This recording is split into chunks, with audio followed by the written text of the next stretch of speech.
Assalamu alaikum, a very warm welcome to the platform of 101 Incredible Women of Pakistan.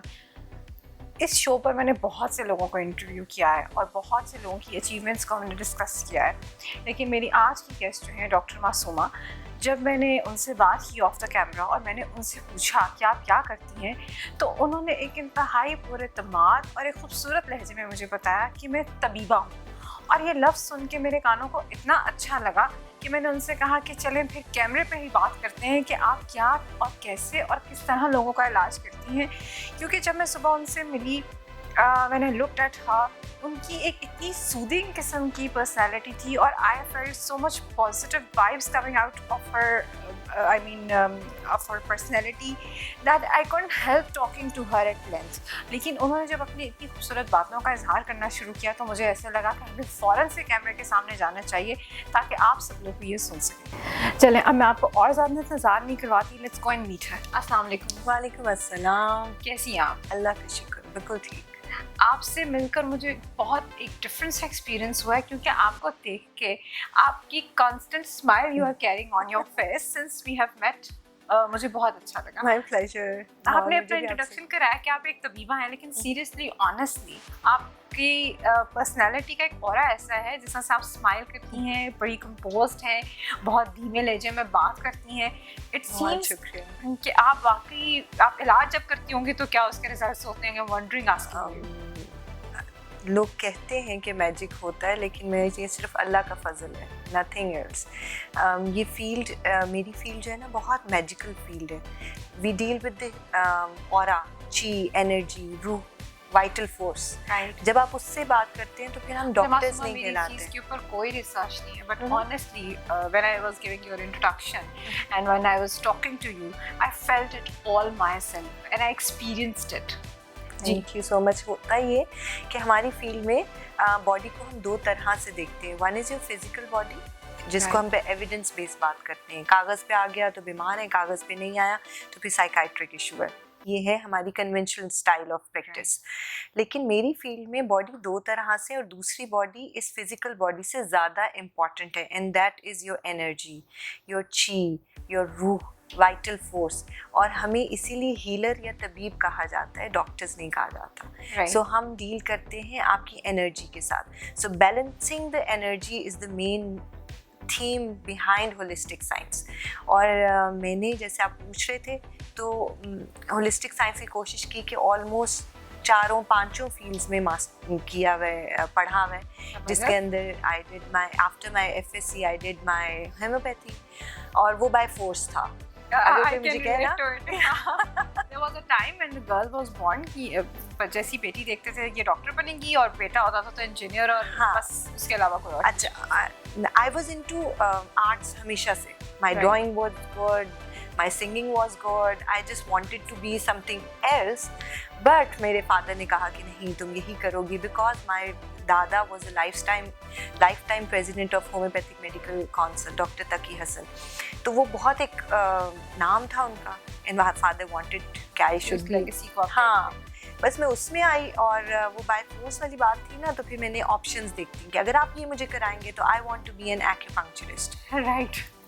बचपन में कहीं मैंने पढ़ लिया था acupuncture is an art. Right, ठीक है। So you were letting your talent, या I just wanted to do that. तो अब्बा समझे कि कोई बात नहीं, अच्छा टाल दूंगा, करे तो सही। पर उन्हीं की बेटी थी, फिर मैं भी नहीं टली। Then I did my acupuncture, traditional Chinese medicine, और उसमें हर्ब्स पढ़ा। जब हर्ब्स की बारी आई तो हमारे लोकल हर्ब्स और हमारे जो चाइना के हर्ब्स हैं उनमें कुछ डिफरेंस है। वहाँ के लोकल लोगों के लिए उनकी body type is different, season, region, it's a different region and season. जब हम उसको यहाँ आके प्रैक्टिस करते थे तो फिर कुछ थोड़ा सा रिस्ट्रिक्टेड हो जाता था। देन आई डिड माई यूनानी तिब, जो है अपना डिप्लोमा यहाँ से, तिबिया कॉलेज से। और बस फिर ये जर्नी चलती रही। फिर एक वक्त आया कि लगा कुछ और सीखना है मुझे होलिस्टिक में। Having knowledge of Chinese medicine, उनकी हर्ब्स के साथ, और पाकिस्तानी, तो आपका तो बहुत ब्रॉड स्पेक्ट्रम हो गया। इसके साथ साथ then I did my Ayurveda from Sri Lanka. So फिर ये तीनों ही हर्बल कैटेगरीज में आ जाती है स्टडी, लेकिन बात को चाहे राइट लेफ्ट से पकड़ें या लेफ्ट से पकड़ें एक ही है। हम जिस तरह आयुर्वेद में कहते हैं वाता पिता या काफा, आपकी बॉडी के जो सीजन्स की मैं अभी बात कर रही थी, ये 3 तरह के हैं, गर्म, खुश्क या सर्द। इसी तरह हम यूनानी तिब में बोलते हैं उजलाती, गुद्दी या असाबी, और ट्रेडिशनल मेडिसिन में हम 5 तरह के कपल ऑर्गन्स में रहते हैं। सो मेरी ज़ात से रिलेटेड यूनिकनेस ये हो गई कि मैं फिर जब भी पेशेंट सामने बैठता है तो मैं एज अ होम्योपैथ भी देख रही होती हूँ, एज अ आयुर्वेद भी देख रही होती हूँ, मैं उसका डायग्नोसिस TCM से भी कर रही होती हूँ, अपनी ट्रेडिशनल चाइनीज़ मेडिसिन से। और यस, फिर मैं आहिस्ता आहिस्ता लोगों में मशहूर हो गया कि I am a good pulse reader, और अब मेरी पहचान पल्स रीडिंग है। I just read pulses, I tell their doshas, their what. Basically तबीब होता कौन है? जो आपको बोलना ना पड़े और वो आपके बारे में। मौसीकी भी तो रूह की ग़िज़ा है, और वाकई मुझे म्यूज़िक से बहुत मिलता है, सुकून मिलता है। और जैसा आप म्यूज़िक सुनते हैं वैसे आपकी तबीयत, अगर आप बहुत रिलैक्स करना चाह रहे हैं या आप एक्सरसाइज करना चाह रहे हैं, तो depends upon music as well. तो आपने अपनी इसमें कहीं उस नैक को, क्योंकि हर कोई गाना नहीं गा सकता, आई एम श्योर, गाना मैं भी नहीं गा सकती लेकिन आगे फिर वो मेरे टैलेंट मेरी बेटी में ज़रा ज़्यादा अच्छा आ गया। अच्छा, व्हाट इज शी?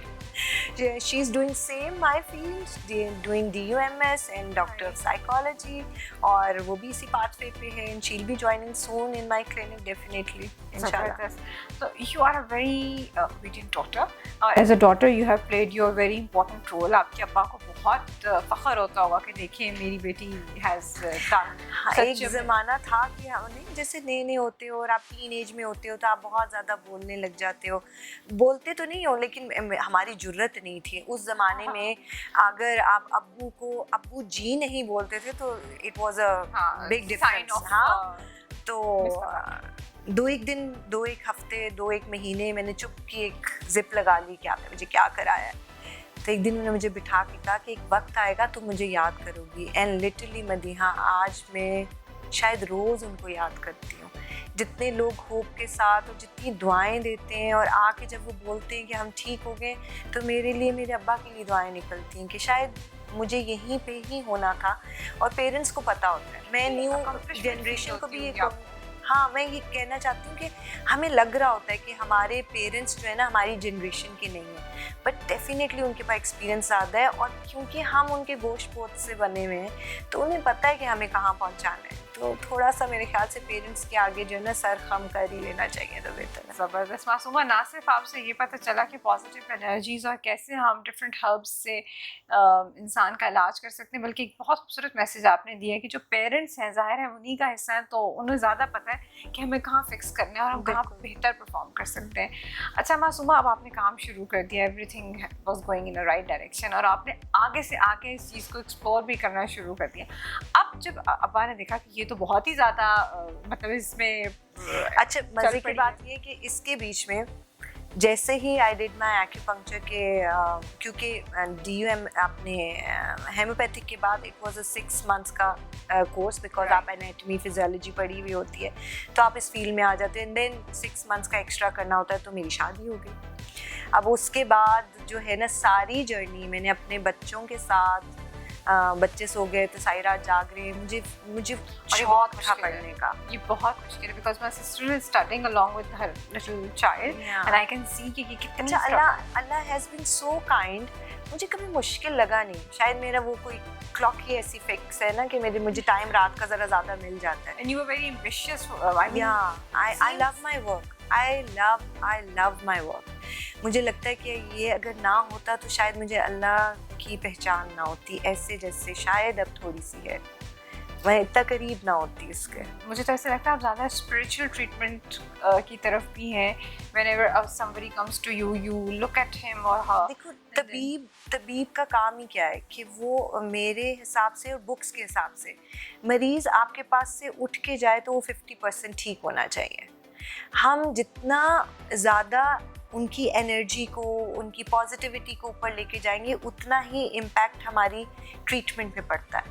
अगर हम मेरे नहीं ख्याल कि मेरा कोई भी पेशेंट हो उसने मुझे ये कहा, कोई भी शायद ये कह सके कि मैंने कभी उसको कहा तुम ठीक नहीं होगे, बिकॉज मेरा एक बहुत पक्का ईमान है, कुन फयाकून कहने वाला रब जो है ना, आप सिर्फ एक हिम्मत करो, एक हौसला करो, तो बड़ी सी बड़ी बीमारी जो है ना तो फिर कुछ भी नहीं है उसके आगे। जबरदस्त। इट्स जस्ट कि आप नेचर के साथ रहो, let the nature play with your body.